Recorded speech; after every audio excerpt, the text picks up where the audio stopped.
Everyone, welcome back to SSB crack exams. मैं हूं अनुराधा और आज के सेशन में हम डिस्कस करने जा रहे हैं एज अ डिफेंस एस्पिरेंट आपको अपने अंदर फिजिकल और मेंटल करेज को कैसे बढ़ाना है, कैसे बिल्ड करना है, जिसके थ्रू आप एक परफेक्ट ऑफिसर बन सकते हो इन दी आर्म्ड फोर्सेस। तो चलिए देखते हैं। पहले जानेंगे कि फिजिकल करेज क्या होता है, मेंटल करेज क्या होता है। What is physical courage? Physical courage is basically the strength to face physical threats or risks to one's well being. It is the steadfastness to venture into the unknown, to push the boundaries of one's physical limits, and to persevere in the face of daunting challenges.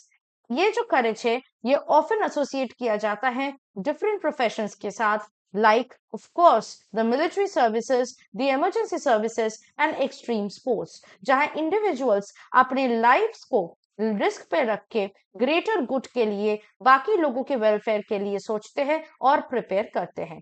अब हम आते हैं mental करेज के पास। Mental करेज क्या है ये जानेंगे। It is basically the will power और the fortitude to confront and overcome inner demons such as self doubt, fear of failure, and the pressure of social expectations. It is the willingness to step out of one's comfort zone, to take calculated risks, and to embrace the uncertainty of new experiences. ये जो courage है ये crucially important होता है उन areas पे जैसे entrepreneurship, public speaking या पर्सनल ग्रोथ जैसे एरियाज, जहां पे आपको अपने मेंटल बैरियर्स को फेस करके और कॉन्कर करके सक्सेस को अचीव करना होता है।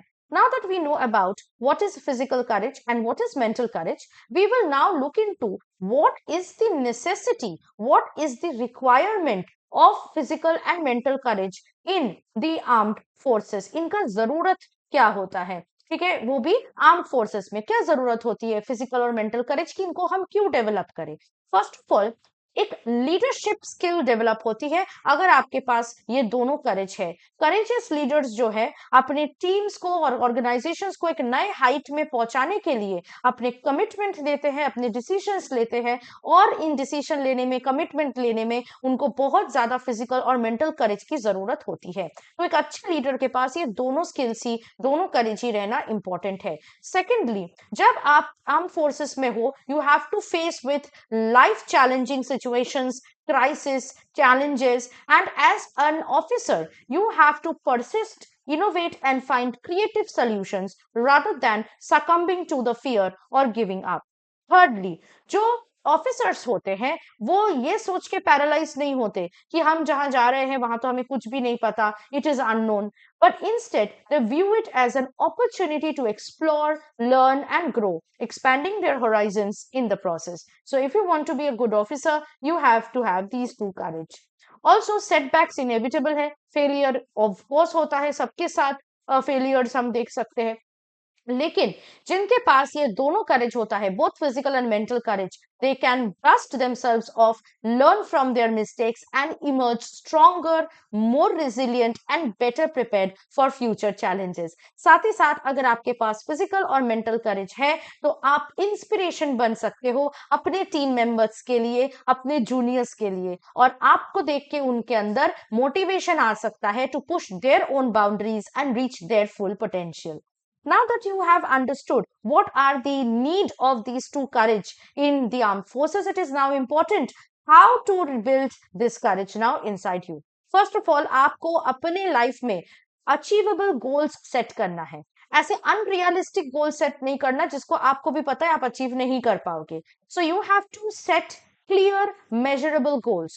Break down your aspirations into smaller, manageable steps जिनको आप easily achieve कर सकते हो.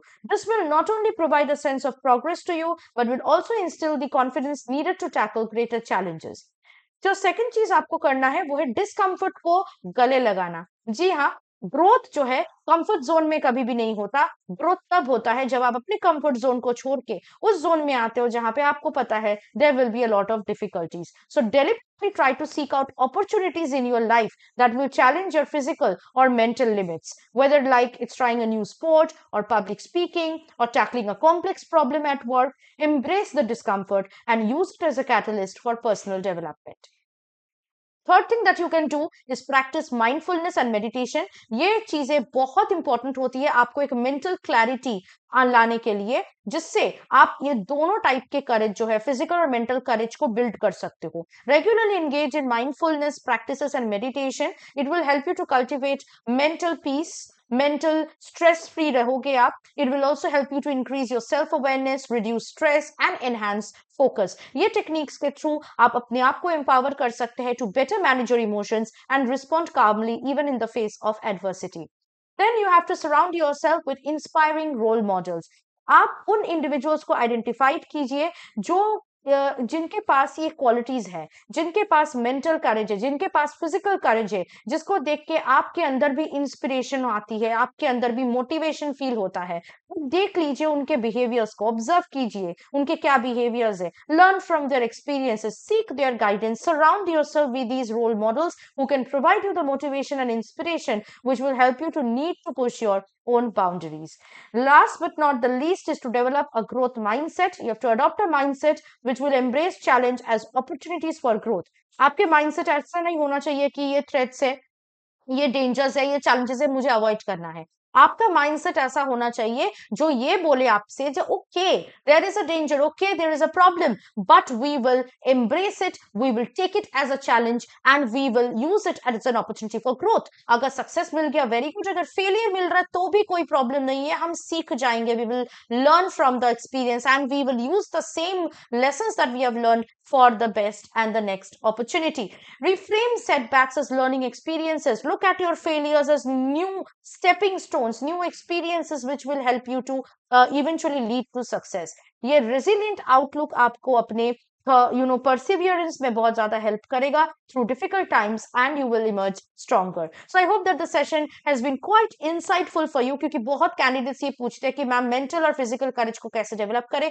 आज के सेशन में मैंने full fledged आपको बता दिया है, in detail मैंने डिस्कस किया है कि ये courages होते क्या है, क्या जरूरत है इनकी आर्म्ड फोर्सेस में और इनको डेवलप कैसे करना है। तो आज से यहाँ पे इनको डेवलप करने की कोशिश कीजिए। अगर आप अपने ऐसे एसएसबी इंटरव्यू के लिए प्रिपेयर करना चाहते हैं तो आपको क्या करना है, हमारे एसएसबी इंटरव्यू लाइव क्लासेस को ज्वाइन करना है through our SSB interview online course, जिसके थ्रू आप अपने एसएसबी के लिए प्रिपरेशन कर सकते हैं। We have also provided a lot of defence exam related courses through our app. So आपको पहले हमारे एसएसबी क्रैक एग्जाम से आपको डाउनलोड करना है और फिर जो भी कोर्सेज को आपको एनरोल करना है उसको एनरोल करने के वक्त वॉरियर 10 का कोड यूज करना है, जिससे आपको 10% का डिस्काउंट आसानी से मिल सके। Now I'll see you next with something more insightful and helpful for your upcoming SSB. Till then, stay tuned with us and stay positive and motivated. जय हिंद। अगर आप एक डिफेंस एस्पिरेंट हैं और SSB interview, NDA, CDS, AFCAT जैसे exams के लिए prepare कर रहे हैं तो आप एसएसबी क्रैक एग्जाम्स के कोर्स को चेक करना ना भूलें। आप हमारी लर्निंग एप्लीकेशन को गूगल प्ले स्टोर से भी डाउनलोड कर सकते हैं।